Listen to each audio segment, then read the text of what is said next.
pour yow jàngul droit. non c'est-à-dire non parce que xam nga dañuy wax droit ay règles et procédures la parce que même bu ñuy wax récusation d'un juge dafa am procédure boo war a jaar mais tu ne peux pas en plein procès ñëw taxaw daal ne juge bi dagg ko ne ko je viens d'avoir une information donc dañ lay récuser.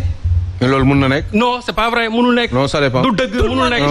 mënul nekk c'est pas vrai mënul nekk du dëgg. non mais la récusation non am nga droit signaler ko Aliou Sow mënul nekk c'est pas possible. non mënul nekk. mais xam nga aussi man. non mënul nekk. non mun nga ko signaler mun nga ko signaler ci biir procès bi. mënoo ko signaler c'est pas vrai li nga wax mënul nekk. mënoo ko c'est pas vrai du dëgg. du dëgg li nga wax du dëgg. li ngay wax du dëgg. li ngay wax du dëgg. man li may wax ci xam-xam laa koy teg déglu ma. moom moo xam yow yaa xam lépp. waaw mais déglu ma. waxoon na élection déglu ma. dama ne la non dama ne la. loolu mën nga ko wax procédure de récusation d'un juge su amee il faut saisir le président de la cour d'appel.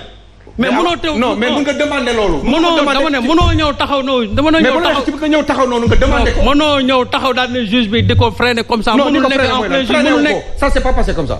si ça c'est freiné wu ko ça c'est passé comme ça. non mais am nga droit laajte loolu. ça c'est passé comme ça. mais am nga droit demander loolu. mais am nga droit demander ko. Aliou Sow non tu ne peux pas après processus en plein procès dama ne la. gis nga xam nga dafa am kilifa gis nga kilifa gi xam mooy kan. c'est le président de la cour d'appel. léegi moom mooy kilifa juge bi nga xamante ne moom moo toog di statuer sur cette décision là. su amee li nga war a def procédure de récusation da ngay bind nga dem jox ko le président de la cour d'appel su fekkente ne moom il y a lieu maintenant de poursuivre les débats mu bàyyi débats yi mu connaît s'il y a lieu maintenant d'arrêter les débats immédiatement dafay arrêter débats yi pour qu'on puisse statuer sur la procédure nga def ko wala am nga droit signaler. non déglu la mais moom mënul ñëw déglu la pendant que ñu nekk ci procès bi mënul ñëw arrêter procès bi. arrêté wul procès ñëw. mais si c'est ça qu'il a fait mais il a interpellé ça en plein procès. Aliou Sow dama bàyyi ngir yàlla Aliou Sow bàyyi ma yeggale tu es en mission mais bàyyi ma yeggale. tu es en mission. tu es en mission mais bàyyi ma yeggale. c'est terrible. bàyyi ma yeggale. yow. léegi bàyyi ma yeggale Aliou Sow li may wax. dama ne je suis clair dama ne li may wax c'est clair et net. dama ne mun naa la waatal ma. l'agent judiciaire de l'État. wallaahi alxuraan waaw dama Aliou bàyyi rek dama ba du ñëpp ñeme ñu jënd carte de. bàyyi rek ba ma pare. militantisme du ñëpp nga ñeme assumer. léegi déglu leen ko s'il vous plaît. dama ne agent judiciaire de l'État dañ ko war a changer parce que il ne maîtrise pas ce qu'il fait. li mu def démb tegu ko fenn laa la wax tegu ko fenn li mu def démb c'est-à-dire tout était parti c'est-à-dire pour bloquer li nga xam ne moom la juge doon def te li ci gën a metti mooy yow état yow yaa jël say juge nga nommé leen teg leen foofu ba pare yow état nga tourné di récuser ce même juge mais y a un problème c'est l'inverse qui devait se produire parce que ñoom ñoo ko teg foofu. léegi waaw et puis même pour xam man. ba ci lan kon loolu mënul nekk. Aliou Sow bàyyi wooy tam ba ma eggale. Aliou Sow laisse le terminer. franchement bàyyi ma eggale quoi non moom may choqué quoi. Aliou non waaw mais bu la choqué rek xool da ngay bës sa xol ba ma pare. waaw surtout que je suis en mission. waaw mais si en mission kay moo tax ma ne bësal sa xol ba ma pare. bien sûr waaw bësal sa xol ba ma pare donc li may wax mooy. dama ne tout était fait hier c'est-à-dire pour mën a bloquer li nga xam moom la juge doon def et puis li ci gën a métti mooy comment se fait que dans ce tribunal là. au moment même de rendre la décision ñu couper électricité bi ci biir tribunal bi. waaye lampe torche.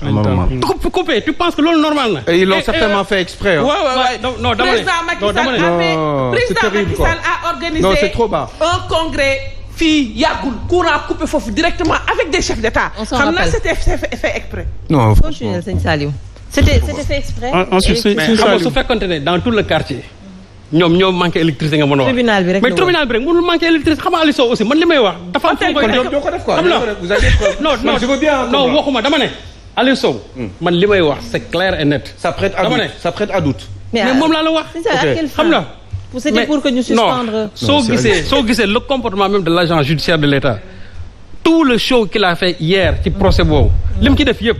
c'est-à-dire ñoom en réalité li ñu bëggoon mooy c'est-à-dire que yàq procès bi heureusement que le juge a été très serein le juge a été très calme parce que amul foofu lu ñu ko fi waxul et d'ailleurs boo gisee même le communiqué bi nga xamante ne moom la agent judiciaire de l'État génne moo tax tout à l'heure ma ne je doute fort que waa ji jàng na droit parce que le texte non seulement c'est très mal fait c'est bari faute c'est-à-dire les espacements ne sont pas dara soo ko lire tu sens que kii nettement li muy wax sax tu as l'impression que amul benn cohérence et ça a heurté l'UMS au point que UMS dañu génne benn communiqué d'ailleurs moi je dis que même UMS seen communiqué bi ñu génne c'est très timoré Pourquoi? Non, c'est timoré xam nga tax. Pourquoi? Non, c'est timoré parce que en réalité ba ñu war a intervenir ci cas yi dafa bëri. Aujourd'hui ils l'ont fait parce que les gens les ont poussés à bout parce que les droits de l'homme les gens là tout le monde les gens ils ont demandé à ce que l'UMS fasse un communiqué pour fustiger l'attitude de l'agent judiciaire de l'État. Te affaire bi commencé wul foofu depuis que le juge Mamadou Yakham Keïta a donné comment dirais-je mooy verdict bi mu joxoon Mame Mbaye Niang contre Ousmane Sonko. Quand il a condamné à 2 mois et 200 millions. Et le premier à sortir ici, c'était Madiambal Diagne. Madiambal, qu'est-ce qu'il n'a pas dit sur ce juge-là? Amul lu mu waxul juge bi. Et man, le manque de réaction de l'UMS, ça m'a effaré. Parce que quand on va jusqu'à traiter un juge d'avoir eu un comportement voyou, alors que l'UMS n'a même pas réagi, ça c'est un problème. Moo tax ma ne y a une jurisprudence. Loolu moo tax comportement yooyu freiné wuñ ko. Moo tax l'agent judiciaire de l'État s'est comporté hier comme nu mu ko neexee. Et communiqué bi mu bind. Soo gisee sax il est allé même jusqu'à dire que la décision ne s'appliquera pas. Mais pour qui il se prend? Moom c'est le juge suprême. Il y a des voies de recours. Loolu la wax UMS yi wax. Bu fekkee ne da nga fa am foo xamante ni yow tu te sens lésé mais demal au niveau de la Cour suprême soo demee foofu su boobaa loo fa am nga jël récemment le juge Ablaye Ndiaye qu'est-ce qu'il a fait? Malgré le réquisitoire de la procureure générale, mais gis nga la décision qu'il a prise, les gens sont pliés. Donc su fekkee ne y a une décision qui a été sortie par un juge qui est habilité à le faire et qui a eu la compétence encore. Parce que déjà waxoon nañ ne le tribunal n'est pas compétent, ce qui n'était pas vrai. Le tribunal est compétent, le juge était compétent, la requête c'était recevable encore et il a rendu une décision et les gens devaient se plier à cette décision-là. Mais le comportement que ces gens-là ont eu hier, pour des gens qui disent chaque fois il faut respecter les institutions, parce que bon tax nga ne respecter les institutions, respecter l'état de droit, alors que tu es le premier à fouler ça au pied.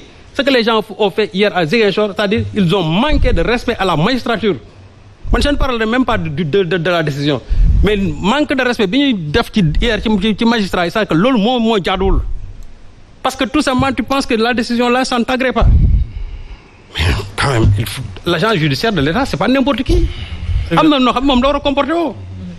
Mais c'est excellent maintenant. Man ce que je dis tout simplement mooy. ñoom am nañ benn voie de recours. Ils n'ont qu'à aller au niveau de la Cour suprême. Et c'est ce qu'ils vont faire. Moom laa la wax jeex na. Où est le problème dans tout ça? Lan moo fi jar bind fi ay comment dire, mais il faut lire le communiqué. Ça heurte et on s'adresse à un magistrat encore, ça heurte.